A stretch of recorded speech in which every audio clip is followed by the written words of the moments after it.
మన రాష్ట్రానికి పార్లమెంట్ సీట్లు ఎక్కువగా ఉండేటట్లు కృషి చేయాలి అని తెనాలి నియోజకవర్గ Congress party incharge doctor Chandu Sambasivudu అన్నారు. మీడియాతో ఆయన మాట్లాడుతూ ఎన్డీఏ కూటమిలో ఉన్న ముఖ్యమంత్రి చంద్రబాబు నాయుడు దీనిపై దృష్టి పెట్టాలని కోరారు. దక్షిణాది రాష్ట్రాల్లో ఉన్న ఆంధ్రప్రదేశ్లో పార్లమెంటు సీట్లు ఎక్కువగా సాధించేలా ముఖ్యమంత్రి నారా చంద్రబాబు నాయుడు కృషి చేయాలని తెనాలి నియోజకవర్గ Congress party incharge doctor Chandu Sambasivudu అన్నారు. ఆదివారం మీడియాతో ఆయన మాట్లాడుతూ ఉత్తరాది రాష్ట్రాలు అభివృద్ధిలో ముందుకు వెళుతున్నాయంటే దానికి కారణం ఆయా రాష్ట్రాల ఎంపీలు తమ రాష్ట్రాలకు ఎక్కువ నిధులు సాధించుకుంటున్నారని చెబుతూ మన రాష్ట్రం కూడా గణనీయమైన స్థాయిలో అభివృద్ధి పొందాలంటే పార్లమెంట్ సీట్లు ఎక్కువగా ఉండాలని ఆయన అన్నారు. కూటమి ప్రభుత్వంలో భారతీయ జనతా పార్టీ కూడా ఉందని ఈ క్రమంలో పార్లమెంట్ సీట్లు పెంచే దిశగా కృషి చేయాలని డాక్టర్ చందు సాంబశివుడు పేర్కొన్నారు.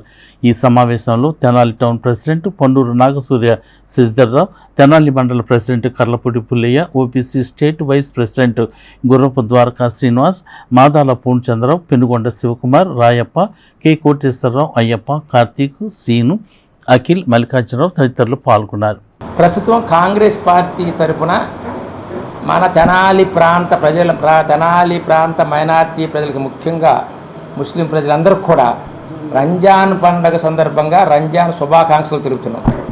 పార్లమెంటు స్థానాలని పెంచబోతున్నట్టుగా సెంట్రల్ గవర్నమెంట్ కొన్ని 544 నుంచి 700 దాకానో 750 దాకానో కరెక్ట్ ఫిగర్ బీజేపీ ప్రభుత్వం బయటపెడతలేదు, కానీ ఒక ప్లాన్ అయితే ఉన్నట్టుగా అర్థమవుతుంది. ఈ ప్లాన్ ప్రకారం ఏంటంటే 1971లో జనాభాని బట్టి 72 పార్లమెంటు అసెంబ్లీ ఎలక్షన్స్కి అన్ని దేశం మొత్తం మీద 544 సీట్లు నిర్ధారించబడింది. అందులో మన ఉమ్మడి ఆంధ్రప్రదేశ్కి 42, తమిళనాడుకు 39, యూపీకి 85, అప్పుడు జనాభా ప్రాతిపదిక, కేరళకు ఒక 20, సంథింగ్ 26 అలా కర్ణాటక, పాండిచ్చేరికి ఒకటి, అలా కొన్ని సీట్లు ఫిక్స్ అయినాయి. తర్వాత మళ్ళీ 2009లో రీఆర్గనైజేషన్కి వచ్చేసరికి ఎలాగే కొంచెం అటు ఇటు మారుతాయి అంటే కాదు, స్టేట్కి ఎన్నైతే ఇచ్చామో అన్ని పార్లమెంటు ఆ జనాభా పెరిగినా కానీ అంతకుముందు 10 లక్షల జనాభా ఓట్లు ఉంటే తర్వాత 14, 15 అలా అదే ఒక స్టేట్లో మాత్రం రీఆర్గనైజ్ అయినాయి. అంతకుముందు తెనాలి పార్లమెంట్ ఉండే, తర్వాత తెనాలి పార్లమెంట్ పోయింది, గుంటూరులో కలపడం అయిపోయింది. మచిలీపట్నం పార్లమెంట్ కింద వేమూరు అయ్యి ఉండే, అయిపోయి అది వేమూరు.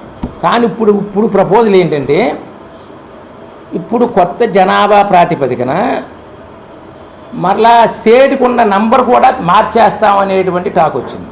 ఇప్పుడు మన అమిత్ షా గారు ఏమన్నారంటే తెలివిగా నిన్న 2-3 రోజుల నాడు మీ తమిళనాడుకి మీ రాష్ట్రానికి ఉన్న సీట్లు తగ్గవు అంటున్నాడు. తగ్గు అంటే ఇక్కడ 39, మనకు 42 రాష్ట్రాల మీద 42 పెట్టిన, అందులో మన 25, 25ను తెలంగాణకి 17. ఈ ఇట్టాగట్టి పెట్టి యూపీకి, బీహార్కి, మధ్యప్రదేశ్కి విపరీతంగా అక్కడ 85, 125, 150 చేసి అక్కడ 40, బీహార్ 40, 60 చేసి ఇలా పెరిగిపోయింది అనుకోండి, బ్యాలెన్స్ మారిపోద్ది. మన తెనాలి, గుంటూరు జిల్లాలో తెనాలి కానీ మన ఇక్కడ ఈ ప్రాంత ప్రజలు కానీ మనం కోరేది ఏంటంటే మన తెలుగుదేశం అయినా కానీ ఎన్డీఏలో ఉండగాని, పవన్ కళ్యాణ్ జనసేన ఎన్డీఏలో ఉండగాని ముందు మన రాష్ట్ర హక్కుల్ని కాపాడండి. మన రాష్ట్ర బ్యాలెన్సు, మన రాష్ట్రం యొక్క పరపతి ఢిల్లీలో తగ్గకుండా ఉండేటట్టు కాపాడండి. ఢిల్లీలో తగ్గకుండా ఉండేటట్టు కాపాడాలంటే మీరు 544 నుంచి 700 చేసినా, 750 చేసినా ఆ రేషియోలో మన సీట్లు కూడా పెరగాలి. అది ఇంపార్టెంట్. ఆ రేషియోలో మిగతా రాష్ట్రాలకి ఏ రేషియోలో పెంచుతారో దేశం మొత్తం మీద ఆ రేషియోలో అంటే రేషియో అంటే నిష్పత్తి అంటారు తెలుగులో, ఆ రేషియోలో మన సీట్లు కూడా ఆంధ్రప్రదేశ్ కానీ తమిళనాడు కానీ ఈ ప్రాంతం సీట్లు కూడా పెరగాలి. అప్పుడే మనకు న్యాయం జరుగుతుంది, అప్పుడే ఢిల్లీలో మనకు పరపతి ఉంటుంది అని చెప్పేసి మేము మనవి చేస్తున్నాం.